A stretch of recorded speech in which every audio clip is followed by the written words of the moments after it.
نن سبا خلق شکایت کوي چې فرقواریت ده دیم قرآن او حدیث وای تم راته قرآن او حدیث وای نو زه استو منم که د ده ومنم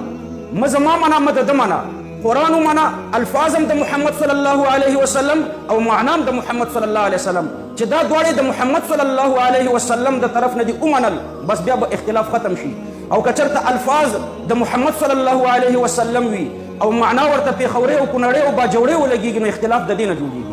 ټیک ده د قرآن آیات تلاوت کوي خو معنا ورته د الله د پیغمبر نه بیانوي معنا ورته د خپل ځان نه بیانوي له دې وجې نه اختلاف جوړېږي یو کس زما سره بحث کولو د امام شاته به الحمدلله لولې که به نه لولې نو په قرآن د دې اختلاف فیصله شوې ده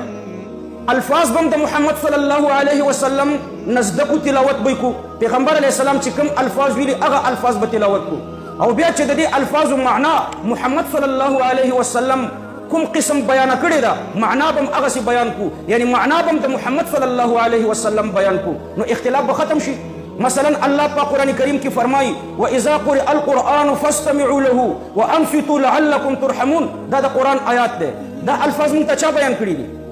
محمد صلی الله علیه وسلم محمد صلی الله علیه وسلم وایي چې دا د الله الفاظ دي دا د قرآن آیات دی دا الفاظ موږ د محمد علیه السلام نه زده کړو د دې معنا موږ ته محمد صلی الله علیه وسلم دا بیان کړې ده چې د امام شاته الحمدلله مه وایه د امام شاته چپ ودرېږه صحیح حدیث کې ثابته ده د پیغمبر علیه السلام مرفوع حدیث کې ثابته ده موقوف یعنی د صحابه او احادیث هم داسې دي علما ورته قانون ذکر کوي چې تفسیر الصحابي مسند صحابي چې د کوم آیات تفسیر وکړي هغه هم د پیغمبر صلی الله علیه وسلم تفسیري صحابه هم داسې ویلي دي چې د دې آیات معنا دا ده چې د امام شاته الحمدلله ملوله عبدالله ابن عباس هم دغه معنا کوي عبدالله ابن مسعود حضرت مقداد دارنګې نور صحابه رضی الله عنهم هغوی وایي دا آیات دی او د دې معنا دا ده چې د امام شاته چپ ودرېږه او د امام شاته الحمدلله لوستل حرام دي میل ولا مکروه تحریمي دي نو چپ ودرېږي سري لمونځ وي که جهري لمونځ وي نو ګوره الفاظ د الله دي که نه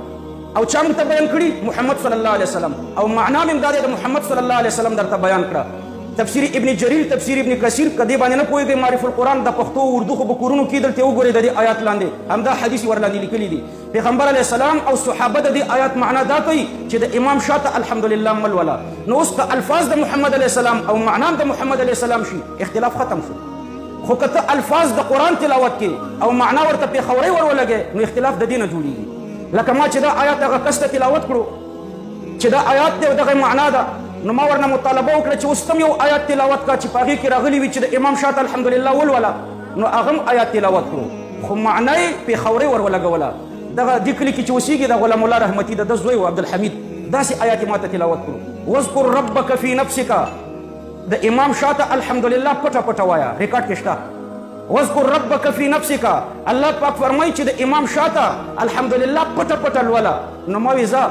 الفاظ خو دې د قرآن تلاوت کړه خو معنا دې د قاضي کلي نه ځان نه پکې ور ولګوله اختلاف د دې نه جوړ شو دا معنا د کافر په کتاب کې هم نشته دا تا چې کومه معنا ذکر کړه چې د امام شاته الحمدلله پټه پټه لوله پیغمبر علیه السلام خو نه ده کړې صحابه نه ده کړې اختلاف د دې نه جوړ شو چې الفاظ د قرآن تلاوت شو معنا پېښورۍ شوه او که الفاظ د محمد علیه السلام نه زده کړي او معنا یې د محمد علیه السلام نه زده کړي اختلاف ختمیږي دارنګې دوی وایي یو حدیث پیش کوي حدیث داسې تلاوت کوي تاسو به ترې دا اورېدلی رسول الله صلی الله علیه وسلم فرمایي ټولو د احادیثو په کتابو کې دا حدیث شته د اخري خبره کوم کېدی شي ټیم پوری حدیث کې راځي ټولو کتابونو کې شته او فیسبوکونو کې خو دومره عام شوی دا حدیث چې د هر چا تقریبا زده دی لا صلاة لمن لم يقرأ بفاتحة الكتاب ټیک حدیث دی لا صلاة لمن لم يقرأ بفاتحة الكتاب بالکل صحیح حدیث دی هیڅ شک پکې نشته الفاظ د پیغمبر علیه السلام دي د پیغمبر علیه السلام یو نماینده دی حضرت عباده ابن صامت رضی الله عنه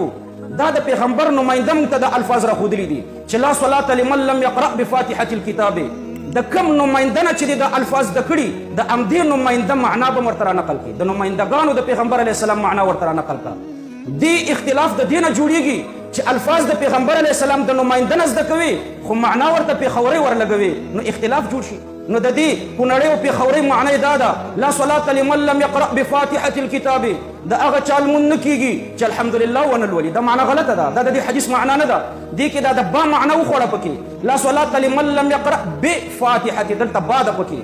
او دوی د دې الفاظو معنا کوي لا صلاة لمن لم يقرأ فاتحة الكتاب چې دا با ترې نه لرې کړي بې دغه معنا کېږي چې د هغه چا لمونځ نه کېږي چې الحمدلله ونه لولي او چې دا با پکې وي بې دا معنا نه ده بے صحیح معنا ذکر کا لا صلاة نشت دے المنز لمن دا اغا چا دا پارا لم یقرأ چی قراءتنو کی بے سرد فاتحة الكتاب دا الحمدللہ دا الحمدللہ سر چی قراءتنو کی منزی نکی دا الحمدللہ سر چی سورت ونل ولی منزی نکی دا دا سورت پا بارا کی دا حدیث دا الحمدللہ پا بارا کی ندے لا صلاة لمن لم یقرأ دا اغا چال من نکی گی چی لوستلو نکی بفاتحة الكتاب سرد الحمدللہ دا سرد با معنا شو بفاتحة الكتاب چی دا الحمدللہ سر قراءتو نکی الحمدللہ سر چی سورت ونل ولی الحمدللہ سر سورت سوک لولی یوازی چی المنز کئی اغیل ولی الحمدللہ ملولی سورتم لولی نگورا دا الفاظ دا پیغمبر علیہ السلام دی منتب بیان کری نمائندہ مصطفیٰ عبادہ ابن سوامت سیب دی او دا دی معنی حضرت جابر پا ترمیزی کی ہم دا غلی کری چی دا مادر تاوکرا حضرت جابر پا ترمیزی کی صحیح حدیث تے دا حضرت جابر رضی اللہ عنہ صحابی دے اگا فرمائی چی دا یوازی المنز کا ان کی پا بارکی دے دا حدیث یو بل صحابی دے عبداللہ ابن عمر رضی اللہ عنہ موطع مالک کے صحیح سند بانی دا غری روایت دے فرمائی وی دا حدیث دا یوازی المنز کا ان کی پا بارکی دے ابو داود کم دغه حدیث ده د دې حدیث راوی سفیان ابن عیینه وی لمن یصلی وحده دا د هغه چا په باره کې دی چې یوازې لمونځ کوي امام احمد ابن حنبل سے فرمایي چې دا د هغه چا په باره کې دی چې یوازې لمونځ کوي مغنی ابن قدامه کې وی دا د هغه چا په باره کې دی چې یوازې لمونځ کوي دا ټول وی خو دا دوه صحابه وی چې دا د هغه چا په باره کې دی چې یوازې لمونځ کوي ځکه دلته الحمدلله سورت دواړه راغلي دي او الحمدلله سورت دواړه یوازې لمونځ کوونکي لولي نو اختلاف په دې ختم شو ګوره چې حدیث د یو صحابي نه زده کا خو معنا یې د صحابي نه زده کا او چې حدیث د پیغمبر علیه السلامي او معنی پیښوري او کونړي او باجوړي وي نو اختلاف د دینه جوړیږي نو قرآن کریم د الله کتاب دی والله پاک ورته فرمایي وهو الفصل ليس بالهزل الله پاک دې موږ ته د عمل کولو توفیق راکړي